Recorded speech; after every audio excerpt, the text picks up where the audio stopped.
How's your sweet level going, guys? SweetCookie500 here, and welcome to Monster Prom. Well, looks like my run with the first Monster Prom ended with Liam. There we go. Second term, baby. Here we go. Short game or full game? We'll go for full game. Choose player 1. I'm going with the good old... There you are. Your name's not Blue. You are, once again, Easy B. I remember clearly 6 weeks were left, and as we fantasized about our dream prom dates, we were all scrambling to catch the attention of one of our 8 most charismatic classmates. Scott Howell, 21, a werewolf athlete who compensated for his rather small brain with a stupidly huge heart. You see the little banner on the bottom? Miranda Vanderbilt, 19, a sweet mermaid princess who was as cute as she was genocidal. Polygeist, 22, a party ghost with an insatiable hunger for all the wrong things. Damien LeVay, 21, a fearless demon with a taste for destruction and a love of fire. Liam de Lioncourt, for blank. A hipster vampire whose standoffish demeanor hid the fact that he was truly a lovable dork. Yes he was. Zoe, forever? An eldritch cutie who went from endless deity of the dark realms to ultimate fangirl. Calculester Hewlett Packard, version 1.0. A library computer who has become a sentient robot ready to experience life to its fullest. And Vera Oberlin, 23, a mean, self-made Gorgon with a merciless sense of business. It was clear it had to be one of them, but who? We only had 6 weeks to choose our prom date, and even more daunting, we only had 6 weeks to woo them and conquer their heart. But as I already said, we were young and unafraid, and we were ready to start. Come on, let's get another sweet cheeks. Welcome to Monster Prom, stupidest pop quiz ever. All minds are running, but they are running in so many different ways. Worry no more, we're now using our PhD in bullshit to diagnose which kind of deviant sicko you are. Monster Prom, stupidest pop quiz ever, TM, will throw a bunch of absurd questions at you and turn your answers into your character stats. This way, each of you will start by having stats that better reflect your true selves. Let's start. I think I'll just go with the ones I did the first time, but that is a really cool Sphinx. Okay, we went with that one. This is new. If you had to have sex with an animal, which animal would it be? A dolphin. They're the only other animal that fucks just for pleasure, so at least we can both do our best to have a good time, right? A pure... Oh! Okay, I guess I'll go with that one. School just isn't working out. Time to go into stripping. What's your stage name? I'm the damn pimp. Max, pleasure, model, 3000. Nikita Nipples. Oh! Well, there you go, Polly. If you were in an ice cream, which flavor would you be? Success. I love meringue.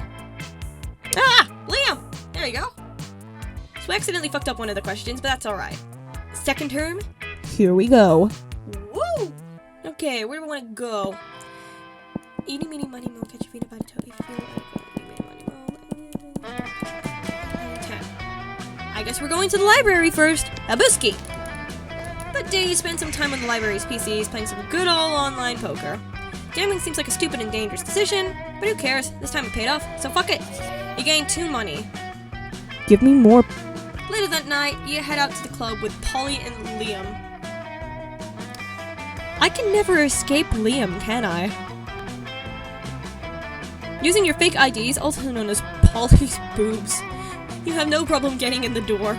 The real trouble begins when you get to the bar and Polly starts teasing Liam. I'm telling you, boy, you've got no game. And I'm telling you that I reject the ludic sexual paradigm underlying your assertion.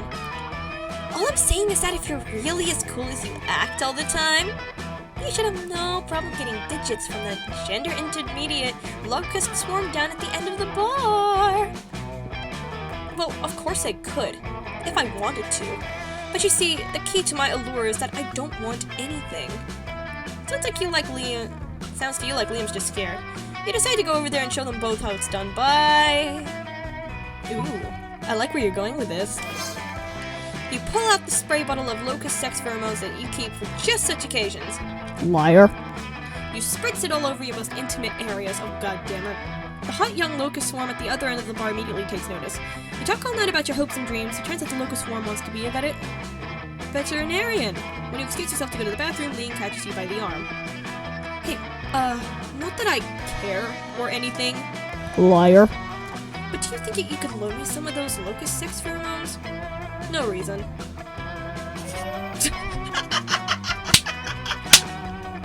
God damn it, Liam! Looks like Liam's got a fetish. You got 2 charm and 1 smarts. 1 smarts on the fact that I discovered Liam has a fetish? Or... I want to meet the robot. I'm sorry, I do. I really do. Come here, robot boy. Friend Damien, I am having trouble getting a positive ID on the objects in your possession. Would you declare their components? Sure thing, Robo-Bro. What I have here is a can of gasoline, a lighter, and the grin of a madman about to set a cafeteria table on fire! I comprehend now. It would seem to me that the most logical extrapolation is that you are about to set a cafeteria table on fire. Damn, Calculister. How much smarts must you have to figure that mystery out? My intelligence cannot be calculated using your overly simplistic methods. However, my morality module indicates that setting a cafeteria table on fire is not within the bounds of acceptable school behavior. In fact, it seems to me, in my metaphorical but not literal heart, that this is not nice. I love his little face. Look at that face. Did I say that it was gonna be nice? No! I said it was gonna be awesome! Running back conversation to check for phrase. Gonna be awesome. Error. Phrase not found. No, friend Damien, you never said it was gonna be awesome. I didn't need to. It was implied in the grin of a madman part. Calculester, why are you trying to ruin my fun? There's a tape. Okay, you know what? Fuck it. There you go. Designated table. Yes, friend Damien. Friend Izzy B is correct. We must always obey the rules. The rules of Asimov. The rules of Spooky High. The rules of the universe with all of its structure and order. Fuck structure and order. Fuck Asimov and Spooky High and fuck the universe. Stupid universe making things like tables you're not supposed to set fire to. But Damien, rules are there for a reason. All things are there for a reason. Like the designated arson tables. The reason they designed arson tables is so that you can commit arson. But I don't want to commit arson that follows the rules. I want to commit arson that sets the rules on fire! But friend Damien, if you set this table on fire, surely Crazy Martin, the Werebear janitor, will give you detention and you will set nothing more on fire for the day. Whereas if you set the arson table on fire, you may be free to set many more things on fire for the duration of this day and every day. Dope. Thank you, friend Izzy B, for helping talk sense into Damien. I think we did a good deed here today. A good deed at Spooky High. Perish the thought. Oh god, it's gonna be annoying talking in Calculister's voice, isn't it? I don't have anything against Calculister. It's just, you know, I don't want to have to talk like this all the time. Last time. You spot Liam showing Calculister some images on his phone. 2 of your classmates interacting without your interference? Unacceptable. You saunter over. I call this one mournful macaroni on polyurethane cafeteria tray. If I had to describe it, I would say that it is haunting, challenging, and very artistic. Wow, I'm liking the new outfit. Rocket. Adjectives acknowledged. Appreciating art. Well, if you appreciate that one, you'll really appreciate this next one. I call it pickle beets. And it is obviously even more artistic than the last piece I showed you. Query, how much more artistic is image 2 JPEG relative to image 1 JPEG? Well, a lot more. Invalid. Quantity, please provide a numeric value. Well, that's a ridiculous question. Everyone knows that art can't be objectively measured. Counter, claim, all things can be objectively measured. Temperature, altitude, smarts, boldness, charm. Way to take a stab at me, dude. It seems like Calculister is going to list every single thing you can think of and or look up. That's a pretty long goddamn list. Looks like you need to resolve this. But whose side are you on? Kandinsky's extremely literal twin brother. Jesus! I mean, yeah, art can't be, like... art can't be measured. It can be measured personally, but there's no... Yeah.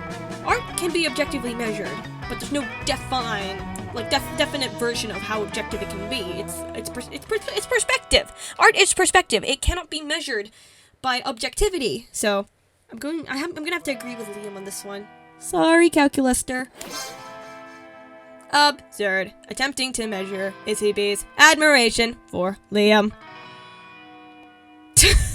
Error 2000-6, undefined term love at line 797, dry humility, subroutine. Forgive my mechanical hubris. Clearly, the admiration you feel is too great to measure, as indicated by the fact you are using this totally unrelated artistic debate as an opportunity to hit on him. God damn it, Calculister! Oh. Is that what's going on? I'm completely unflattered, or whatever. Indeed. Izzy B, I am disappointed not to be your choice for prom, but I respect your decision. Are you trying to make me feel bad? I believe you to do your canoodling. I think overloaded a capacitor, attempting to measure your affection, and I must replace it. Good thing I didn't notice you screwing with his circuitry to prevent him from calculating your admiration. I almost lost that argument. The truth is, since Liam is actually a character... The truth is, since Liam is actually just a character in a video game, your admiration for him probably could be objectively measured. But I think it's best for everybody if that number remains a secret. You gain 2 fun and 1 smarts. Eyes is smart. Bonus 3? Impossible! Hygiene break. What? Hydration break. Let's see what they have in the store today. Good old Izzy B. What's it gonna be today? Oh, I could purchase this thing. Dragon Heat is a classic. It's so cheesy and stupid that you just can't stop reading it. I never thought I would say this, but now I'm super into dragon abs. Let's get it. Bye, stranger. I cannot wait. I cannot wait. Miranda! Miranda! Come here, baby. Come here. You come upon Damien sneering at Miranda's elaborative silverware spread with her, while her eating serves chow down obediently at a neighboring table. I still don't get why you collect all these stupid forks and spoons and shit. I mean, even the knives don't really look that deadly. Silly boy. The silverware's not for killing. Things can be for stuff other than killing? That's lame as hell. It's basically useless. I mean, you don't even eat. Your serfs do it for you. Well, of course they do. But they're not using any of your silverware? Naturally they aren't. Serfs must eat with their hands, as befits the lower classes. So you're saying this silverware collection has no practical purpose? Things have practical purposes? These two could go around and around like this forever unless you say something to resolve the dispute. What about your collection of exotic corpses, Damien? That's different. Those corpses are useful. Useful for what? For holding down important documents? What important documents? Documents about very important... Ugh, fine! Corpses as paperweights. I guess I don't use the stupid corpses for anything. I just stack them in a shed and occasionally dress them up in silly costumes. There, are you happy? Extremely. Whatever, I'm gonna go play with my corpses. You stay behind with Miranda to admire her collection. She even teaches you how to use the romance work. Smooth. Let's go to the auditorium. The day we're rehearsing for the class play, it's as though the muscles themselves have descended to give you figurative oral sex. The performance is intense and inspiring. It will be remembered for generations, which is pretty rad by high school play standards. You gain 2 creativity. You're wandering down the hallway reading Dragon Heat as discreetly as you can, which apparently isn't very, because Polly and Vera clock this immediately. Ugh, are you actually reading erotic fanfiction about dragons? I love your outfit, please marry me. Because we love Dragon Heat! I'm all about that 19th century Russian literature! But a ghost girl can't say no to some erotic fanfic, am I right? I've literally been working on my Morgana von Brestreach cosplay all week! Don't worry about why. Speak for yourself, Polly. I've never... Okay, fine, I may read Dragon Heat, but don't go around just telling people. Psst, we're clearly safe with them. A fellow Dracophile can always be trusted. Are you sure? I mean, anyone into Dragon Heat must have a wicked mind. 297 chapters and counting, and it still manages to amaze me with all new levels of wrong. Yeah, right? I fucking love it! Yet, I must admit, I'm a bit vanilla when it comes to Fade chapters. Mine is the one where Harold McDonagh, Horus the Hydra, and a deranged Draco Delacourt have to rest at an inn after the Choking Bay adventure. Only to discover that they have just one available bed!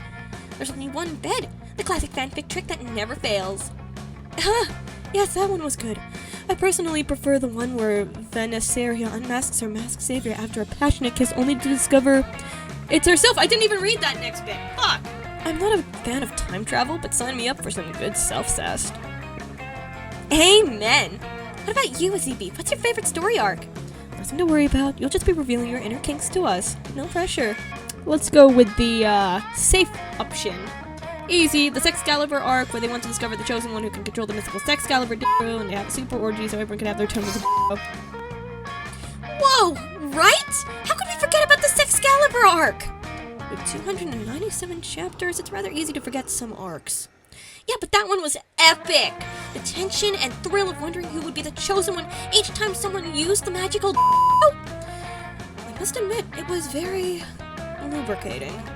Also, I should praise the fact it was entirely written from the viewpoint of the dildo. Who would have thought? Izzy B here is such a kinky deviant. Maybe we should do our own Sexcalibur trial one day, huh? Let's not get ahead of ourselves here. Yet. But I might not have an official Sexcalibur for myself. It's hard to say no to dragon dildos. Fuck yeah! All those years of insecurity, and it turns out that erotic dragon fanfics were the ultimate icebreaker. Here, have 2 smarts and 1 fun to celebrate your unexpected discovery. Thanks, ladies. God damn it, Liam. Later, you see Liam rolling his eyes at his phone. You ask him what's up before he can roll them right out of his head. I'm having trouble with my status on social network. TM. I expressed a positive opinion about bug manicures, which I obviously meant ironically. And now my so-called friends are responding with blatantly unironic pictures of themselves with centipedes glued to their nails. I know being aloof and misunderstood is my brand, but I want to be misunderstood on my terms, not theirs. What kind of status could I post that would be idiot-proof? Flat out post that everyone currently reading this status is an idiot. Oh, fuck. This is one thing idiots don't understand. It's their own idiocy. If I post a status like that, it'll be the one time everyone takes it ironically. They'll all use the wahahaha react button, and then wings up of approval. Never mind. Open and honest communication. Oh, mine? You're the idiot. You lose 3 smarts! No! I want my smarts! I couldn't have lost it! That's impossible! I can't wait for the chaos to begin.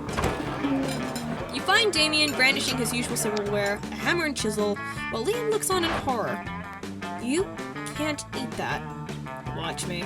First of all, it's made of one seamless piece of obsidian, so it's low calorie. And second of all, it's delicious phylactery. Can you tell I can't read? Part of this balanced breakfast. It's lunch. You're just jealous. No, I'm nervous. Nervous that you're gonna eat that, get possessed by a lich, and kill us all. Well, I'm nervous that that's not gonna happen. Looks like these two are at an impasse. Maybe you can solve the dispute and score some romantic cred at the same time. Baby seals? Oh my god. What happens if I choose the baby seals? Baby seals? Give them to me! I can already taste the cruelty! Easy B, you scoundrel! How could you substitute wanton irresponsibility for animal cruelty? He quietly explained to Liam that the baby seals you're feeding to Damien aren't really baby seals. Hey, these are just seal-shaped beanie babies stuffed with tofu and pig's blood. Good thing you always keep a sack of baby seal decoys in case of a killer whale attack.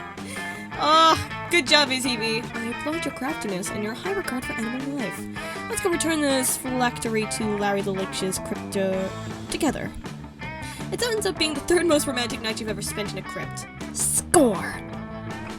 What's the other two? Okay, so I've been to the auditorium, I've been to class, I've been to the library, I've been outdoors, I haven't been to the gym. And I have my book. Later, you're carrying around your precious dragon heat when you're spotted by Miranda and... Damien? Wow! Dragon heat! I love it! Also, you may not know this about Damien just by looking at him, but it turns out that he too is a hopeless romantic at heart. Are we reading the same series? I'm in it for the dragon dong, Mary. Nothing so bad yet so good as a billionaire dinosaur made me gay. Damien, you are being utterly foul. Don't profane the deep emotional connection between Harold McDonagh and Godivia Galantina. Deep emotional connection? Is that why the latest chapter ends with Harold finally boning Godivia and then she wakes up to find him gone? A cliffhanger must be entirely misleading. People simply don't abuse each other's love and trust that way. I worry about you, Mary. I really, really do. I just desperately want to know what happens next in Dragon Heat. Do you think Harold is capable of being so mean-spirited? Too hard imitates life. Let's look at Damien's sexy messages to see what he's capable of, shall we? Harold may or may not be a scoundrel, but love is alive and well. Let me take both of you on the greatest three-way first date ever to prove it. Should I be suave? Yeah, why not? Not so responsible. A date? In the midst of a school day? Why, my duty, responsibility, and breeding say no, but my heart says yes. I have a midterm in Interdimensional Beast 305, so anything's better than that. Oh, huzzah! I do love being courted. This is played to the absolutely most romantic day that has ever happened to me ever. Yay! Oh, fuck. Somehow, despite spending all of your time in school daydreaming about dating instead of studying, you still know nothing about romance. You bring Miranda a bouquet of fish and Damien the head of one of his enemies, which actually turns out to be one of his friends. Whoops. The date is over before it begins. How are we supposed to know Damien had friends? Oops. Let's check out the shop. Hey, last night I read this article on how money causes pocket cancer in the long run. You don't want to get pocket cancer. Quick, give me that dangerous money that you still have in your healthy pockets. Woo! Open it! What is it? Believe it or not, this is a very religious thing. Thanks. Thanks a lot. They're communicating. The table you chose is quite crowded. Liam sits across from Miranda, who is flanked by two well-dressed servants. One of the servants cuts a slice of Salisbury steak and feeds it to the other. Seriously, Miranda? You have servants to chew your food for you? I love her outfit! It's so cute! What? Of course not! That would be barbaric! The servant happily swallows a Salisbury steak. I have servants to eat for me. They're called eating serfs. Don't you have any? First of all, no, I don't eat food. Second of all, that totally defeats the purpose of eating. Aren't you worried about starving? Why would I be? My serfs get all the calories I need to stay fit and healthy! Ugh, I have no objective reason to care about this, but suddenly it's all I care about. Someone convince Miranda to stop this madness. Both are good options. Okay, I guess we're doing that. No, it can't be! Gordo, say it isn't true! But Gordo can't say anything because his mouth's full of delicious Salisbury steak. Salisbury steak, which he's obviously eating entirely for his own benefit. Traitorous dog! Do you want me to starve to death? Is that your plan? I think maybe he was just taking advantage of the fact that you don't understand how food works. Taking advantage of me? Scoundrel! Burpee, eat Gordo for me at once! The two serfs look at each other, then stuff as much food as it can into their mouths before fleeing the cafeteria. Alas, how will I ever get my recommended daily allowance of nutrients now? could try eating? Myself? But how? You and Liam have a ton of fun laughing at Miranda as she learns how to eat food for apparently the first time in her life. Miranda, are you kidding me? Blah, I can't speak! Liam, too fancy! Why you fancy speak? Way to be too bold there. Me? Wow, Damien, rocking out that outfit, yeah.